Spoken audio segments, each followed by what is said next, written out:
Hey, I am glad you're here with the Super Bowl series. It's amazing how much football is like marriage. In sports, you have a playbook, and the playbook is all of the strategies and techniques for offensive and defensive play. I love that concept because in marriage, we have to be on the offense and the defense. Here's where it's a little bit different. In sports, the coach decides what the playbook is. In marriage, you decide together. You each decide what's important for you in the relationship and how you're going to handle certain situations. For instance, for defense, make an agreement that fits the two of you, that protects your marriage, that you both feel good about and you both see a benefit in. So for my husband and I, for example, you know that whole saying, don't go to bed angry? Well, sometimes we do.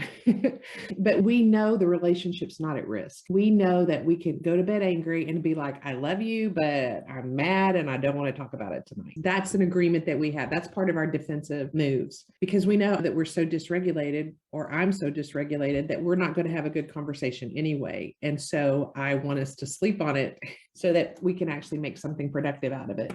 So other things that couples might use for defense are fighting fair. What does that look like? We're not going to threaten divorce because it creates chaos and raises anxiety.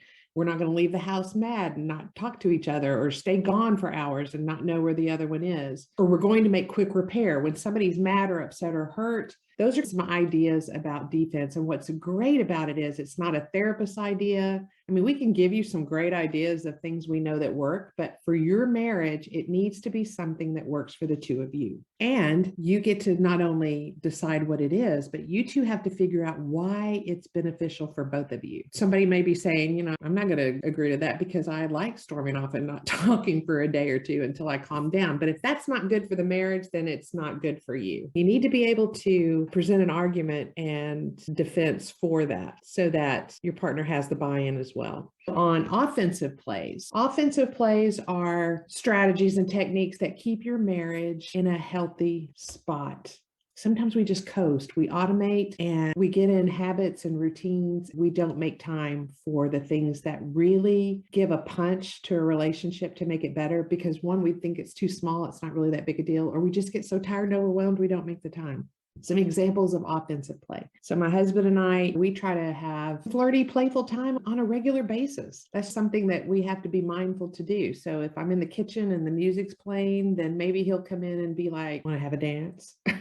Just being willing to do that. Connect points throughout the day. I talk about this a lot. We're busy. We get up at different times. We go to bed at different times. We can go a whole day and not have 2 words to our partner. That is a recipe for disaster. So in your offensive playbook, consider ways that you guys can stay connected. Maybe it's text through the day. Maybe it's a FaceTime call. Hey, babe, how's your day going? Just something that keeps you connected. My husband and I start every single morning with cuddle time, and I love it. Even on the days I don't love it because I'm tired, I don't want to get up, and he has to get up, but I'm always glad that we did. Other examples of plays or strategies to keep your marriage healthy: keep sex alive. If sex is a problem, if you're not having it, if it's a point of contention between you, work through that. Sex is really one of the few things that differentiate marriage from all other relationships. So it's important.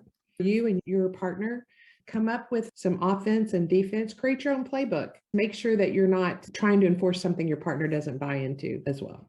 All right, guys, I hope that you are enjoying the series.